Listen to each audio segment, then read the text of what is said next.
नमस्कार बच्चों, मैं श्रीमती रीना दत्ता, प्रधान अध्यापक उच्च प्राथमिक शाला धर्माउर, संकुल केंद्र करंजी, विकास खंड तोकापाल, जिला बस्तर, छत्तीसगढ़। बच्चों, एक बार मैं पुनः आपके समक्ष उपस्थित हुई हूँ।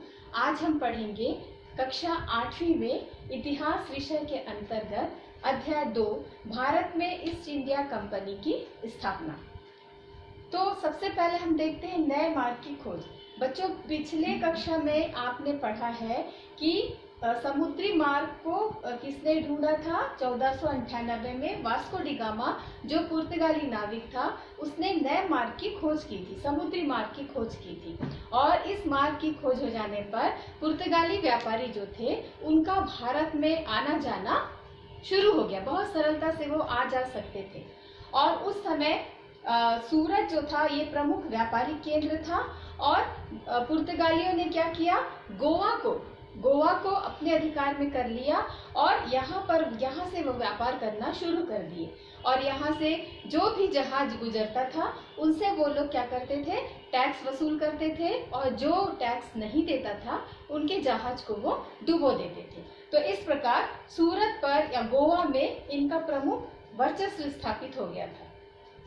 अब देखिए, नील और मसाला, ये दो चीज जो थे, इसका व्यापार यूरोपीय देश भारत से करते थे। जो मसाला जो था, ये देखिए, एशिया में भारत, इंडोनेशिया, श्रीलंका और मलाया, ये प्रमुख उत्पादक क्षेत्र था। तो यहाँ से ये लोग व्यापार करते थे। तो सभी क्या करते थे? ये अपने यहाँ ले जाते थे, क्योंकि मसाले की बहुत डिमांड थी यूरोपीय देशों में, क्योंकि वो मांसाहारी थे।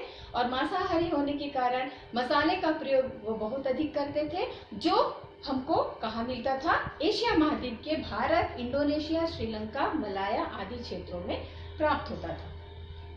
अब देखिए, पुर्तगालियों को बहुत फायदा हो रहा था भारत से व्यापार करके। तो इसका देखा देखी जो डच थे, वो भी भारत आ गए और वो भी अपना व्यापार करना शुरू कर दिए। दोनों का उद्देश्य एक था। इस कारण दोनों में प्रतिस्पर्धा या युद्ध होना स्वाभाविक था। तो डच और पुर्तगालियों के बीच में युद्ध हुआ और इस युद्ध में डच जीत गए और पुर्तगाली हार गए। अब जैसे पुर्तगालियों को फायदा हो रहा था, उसी प्रकार फायदा अब डच लोगों को होने लगा।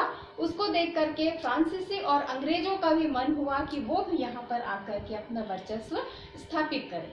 तो फ्रांसीसी लोग आए और फ्रांसीसियों के साथ डच का युद्ध हुआ, जिसमें फ्रांसीसी जीत गए और डच लोग हार गए।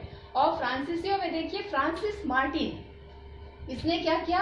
पांडिचेरी शहर की वो स्थापना किया था, जो मद्रास के पास स्थित है।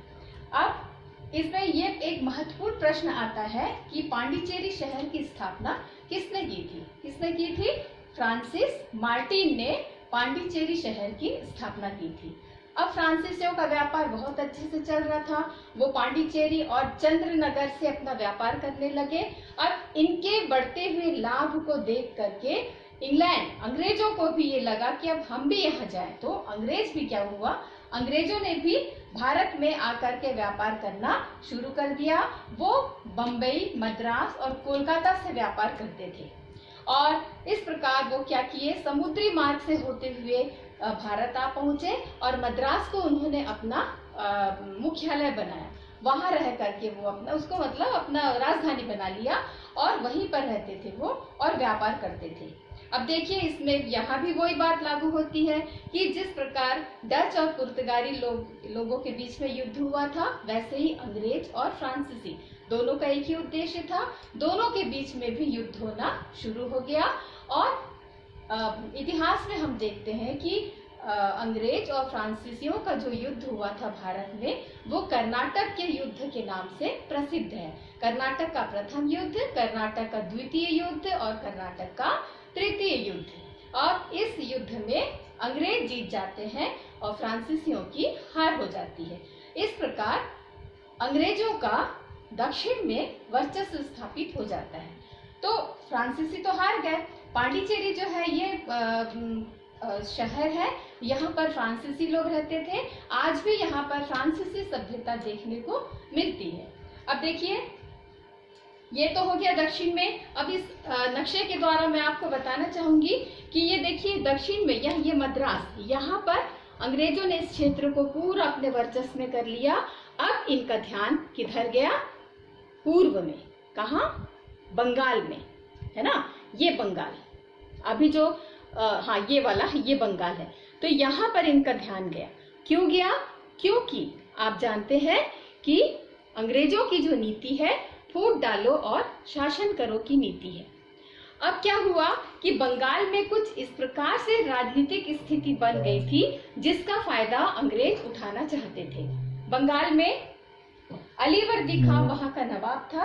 अलीवर्दी खां की मृत्यु हो गई सन 1756 में। अब इसकी मृत्यु हो गई तो देखिए बहुत महत्वपूर्ण प्रश्न आया, क्योंकि अलीवर्दी खां के कोई बेटे नहीं थे, उनकी 3 लड़कियां थी, है ना।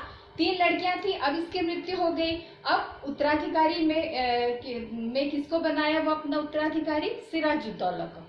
सिराजुद्दौला कौन था? अलीवर्दी खां की जो सबसे छोटी बेटी थी उसका बेटा था सिराजुद्दौला। उसको उसने गद्दी पर बैठा दिया। अब सिराजुद्दौला की गद्दी पर बैठने से क्या हुआ? बंगाल जो था वो एक षड्यंत्र का केंद्र बन गया, क्योंकि सिराजुद्दौला की जो बाकी 2 मौसियां थी वो भी अपना यहाँ पर अधिकार करना चाहती थी। और राज दरबार में भी कुछ ऐसा माहौल बन गया था कि वो लोग भी इसका मतलब एक क्या कहना चाहिए कि एक युद्ध की स्थिति बन गई थी। सब मतलब खींचातानी, आपस में गुटबाजी ऐसा चल रहा था। अब क्या हुआ? अंग्रेज जो थे, अंग्रेज तो अपना व्यापार कर रहे थे। अब सिराजुद्दौला ने क्या किया? अंग्रेजों के हर काम में वो बाधा डालना शुरू किया। और इसी के समय में पटना में एक महत्वपूर्ण घटना घटी थी। तो उस काल कोठरी की घटना तो काल कोठरी की घटना से अंग्रेज सिराजुद्दौला से बहुत नाराज हो गए थे। और ये काल कोठरी की घटना क्या थी कि सिराजुद्दौला ने क्या किया था कि अंग्रेजों को अपने काबू में करने के लिए या उनके बढ़ते हुए जो महत्वाकांक्षा है उसको कम करने के लिए उन्होंने क्या किया कि एक छोटे से कमरे में बहुत सारे अंग्रेज थे, उनको वहां बंद कर दिया था। और दूसरे दिन जब खोला गया, कम से कम 104 करीब थे, उससे भी ज्यादा थे, छोटे से कमरे में। और जब दूसरे दिन खोला गया तो मात्र उसमें 23 लोग जीवित थे, बाकी सब दम घुटने से उनकी मृत्यु हो गई थी। तो ये इसको कहा जाता है काल कोठरी की घटना। तो इस घटना से अंग्रेज जो थे सिराजुद्दौला से बहुत नाराज हो गए थे और वो सिराजुद्दौला के विरुद्ध युद्ध करने की मतलब घोषणा कर दिए। और सिराजुद्दौला का एक सेनापति था, उसका नाम था मीर जाफर। मीर जाफर ये थोड़ा लालची किस्म का व्यक्ति था। तो अंग्रेजों ने क्या किया? मीर जाफर को अपने पक्ष में कर लिया। और 23 जून सन 1757 को अंग्रेजों और सिराजुद्दौला के बीच में युद्ध हुई। कौन सी युद्ध? प्लासी के मैदान में युद्ध हुई और इसको कहा जाता है प्लासी का युद्ध। अब देखिए इस युद्ध में अंग्रेज जो थे वो जीत गए और सिराजुद्दौला हार गया। और सिराजुद्दौला की अंग्रेजों ने हत्या भी कर दी थी। अब क्या हुआ? बंगाल की गद्दी पर किसको बैठाया गया? हाँ, मीर जाफर को बैठाया गया, है ना, क्योंकि उन्होंने उसको ये सत्ता का लोभ दिया था ना कि आपको हम गद्दी पर बैठाएंगे। तो सिराजुद्दौला को उन्होंने गद्दी पर बैठा दिया और अपने हाथ का कठपुतली बना दिया, है ना। और उससे सारी मतलब जो अपनी महत्वाकांक्षा है वो सिराजुद्दौला के माध्यम से वो करना शुरू कर दिए। हाँ सॉरी बच्चों, सिराजुद्दौला नहीं, मीर जाफर। सिराजुद्दौला के बाद मीर जाफर को गद्दी पर बैठाया गया और मीर जाफर जो था उनके हाथों की कठपुतली बन गया। और अंग्रेज अपनी सारी महत्वाकांक्षा या सारी इच्छाएं किसके द्वारा पूरा करने लगे? मीर जाफर के द्वारा, है ना। अब क्या हुआ कि मीर जाफर दिन पर दिन उसकी हालत खराब होती गई। बंगाल का जो राजकोष था वो भी खत्म होने लगा। तो मीर जाफर ने अंग्रेजों को कहा कि और मैं आपकी मदद नहीं कर सकता हूँ।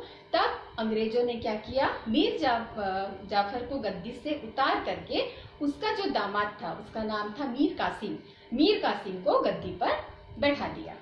अब मीर कासिम कुछ दिन तो अंग्रेजों के सारी इच्छाओं की वो पूर्ति करता रहा, लेकिन ये मीर जाफर के समान नहीं था, ये बहुत महत्वाकांक्षी था। अब उसने क्या किया? अंग्रेजों को साफ मना कर दिया कि अब मैं आपको ज्यादा सुविधा नहीं दे सकता, है ना। तो इस बात से अंग्रेज स्वाभाविक रूप से मीर कासिम के खिलाफ हो गए। अब उन्होंने क्या किया? मीर कासिम को गद्दी से हटा दिया और हटा करके फिर से किसे गद्दी पर बैठाया? मीर जाफर को। ठीक है, अब क्या हुआ? मीर कासिम जो था सीधे वो कहाँ चला गया? अवध। अवध का नवाब शुजा-उद-दौला के पास मदद के लिए। ठीक, अब शुजा-उद-दौला के पास जब गया तो वहां पर मुगल सम्राट शाह आलम द्वितीय भी वहीं पर था और ये दोनों ही जो थे वो अंग्रेजों के जो भी कृत्य थे, उसके जो कार्य थे, उनसे वो भी परेशान थे। क्योंकि देखिए, बंगाल जो था, बंगाल ये पहले मुगलों के अधिकार में था और बंगाल, बिहार, उड़ीसा सब उसी में आता था और ये क्षेत्र बहुत उपजाऊ है जिससे इनको बहुत राजस्व की प्राप्ति होती थी। अब अंग्रेजों ने क्या किया था? बंगाल पर भी अपना अधिकार कर लिया था, तो इस कृत्य से शाह आलम भी उनसे बहुत नाराज था। अब ये तीनों मिलकर के एक त्रिगुट संधि बना है ना, और त्रिगुट संधि के द्वारा फिर क्या हुआ कि अंग्रेजों के साथ ये तीनों मिलकर के, कौन कौन? शुजा-उद-दौला जो अवध का नवाब था, बंगाल का नवाब मीर कासिम और मुगल सम्राट शाह आलम, ये तीन एक तरफ थे और दूसरे तरफ अंग्रेज थे। तो 1764 में बक्सर का युद्ध हुआ। बक्सर नामक मैदान में बक्सर का युद्ध हुआ और इस युद्ध में अंग्रेज जो थे वो जीत गए और ये तीनों हार गए। अब आपको मालूम है कि कोई भी युद्ध की समाप्ति संधि के द्वारा होता है, तो एक संधि हुई 1765 में। उस संधि का नाम है इलाहाबाद की संधि। अब इस संधि की शर्तें देखिए क्या क्या है। पहला है, शुजा-उद-दौला को पुनः अवध का नवाब बनाया गया और बदले में अवध में मुफ्त व्यापार करने का अधिकार प्राप्त किया। किसने? अंग्रेजों ने। तो अंग्रेजों ने क्या किया? शुजा-उद-दौला को अवध का नवाब बना दिया और उसके बदले में क्या किया कि अवध में वो अपना पूरा मुफ्त व्यापार करेंगे, मतलब उनको कोई भी चुंगी या कर पटाने की आवश्यकता नहीं है। इस शर्त पर उन्होंने क्या किया? शुजा-उद-दौला को अवध का नवाब बनाया। दूसरा क्या था? ये तय हुआ कि आवश्यकता पड़ने पर अवध की जो सेना होगी वो अंग्रेजों की सहायता करेंगे, परंतु उसमें जो भी खर्चा आएगा वो खर्चा कौन देगा? नवाब देगा। अंग्रेज उससे कुछ भी खर्च नहीं करेंगे। और तीसरा था, अंग्रेजों को बंगाल, बिहार और उड़ीसा से राजस्व वसूल करने का अधिकार प्राप्त हो गया। मैंने अभी आपको कहा कि ये जो क्षेत्र था, बंगाल का जो क्षेत्र था, बंगाल, बिहार, उड़ीसा, ये बहुत उपजाऊ क्षेत्र था और यहाँ से बहुत राजस्व की प्राप्ति होती थी। तो राजस्व प्राप्त करने का अधिकार जो था अंग्रेजों ने अपने हाथ में ले लिया और प्रशासन का जो कार्य था उसको नवाब के हाथ में दे दिया। मतलब प्रशासन का काम हम नहीं करेंगे। अंग्रेज सिर्फ क्या करते थे? मतलब जहां से उनको पैसा मिलेगा, जहां से उनको लाभ मिलेगा, वो अपने हाथ में ले लिए और प्रशासन का जो काम था वो सारा काम नवाब को दे दिया गया, है ना। तो इससे क्या हुआ? बंगाल में दोहरे शासन की स्थापना हुई। दोहरे मतलब दो, दोहरे मतलब दो, जिसको हम द्वैध शासन भी कहते हैं। तो बंगाल में द्वैध शासन की स्थापना हुई। समझ में आया ना बच्चों? द्वैध शासन मतलब या दोहरा शासन मतलब दो शासन। एक शासन किसके पास था? अंग्रेजों के पास, और दूसरा किसके हाथ में था? नवाब के पास। नवाब का काम क्या था? प्रशासन संबंधी कार्य करना, और अंग्रेजों का काम क्या था? राजस्व की वसूली करना। तो इस प्रकार बंगाल में द्वैध शासन की स्थापना हो गई। तो बच्चों, आज के इस वीडियो में हम यहीं तक पढ़ेंगे। अगले वीडियो में इसके आगे का पाठ हम पढ़ेंगे। इसके आगे का जो है उसको पढ़ेंगे, क्योंकि ये पाठ बहुत बड़ा है बच्चों, इसलिए एक साथ इसको कवर यदि हम करते हैं तो आपको समझने में थोड़ी परेशानी होगी। इसलिए हमने इसको दो पार्ट में बनाया। ये है भाग 1 और भाग 2 में आपसे फिर मुलाकात होगी। धन्यवाद।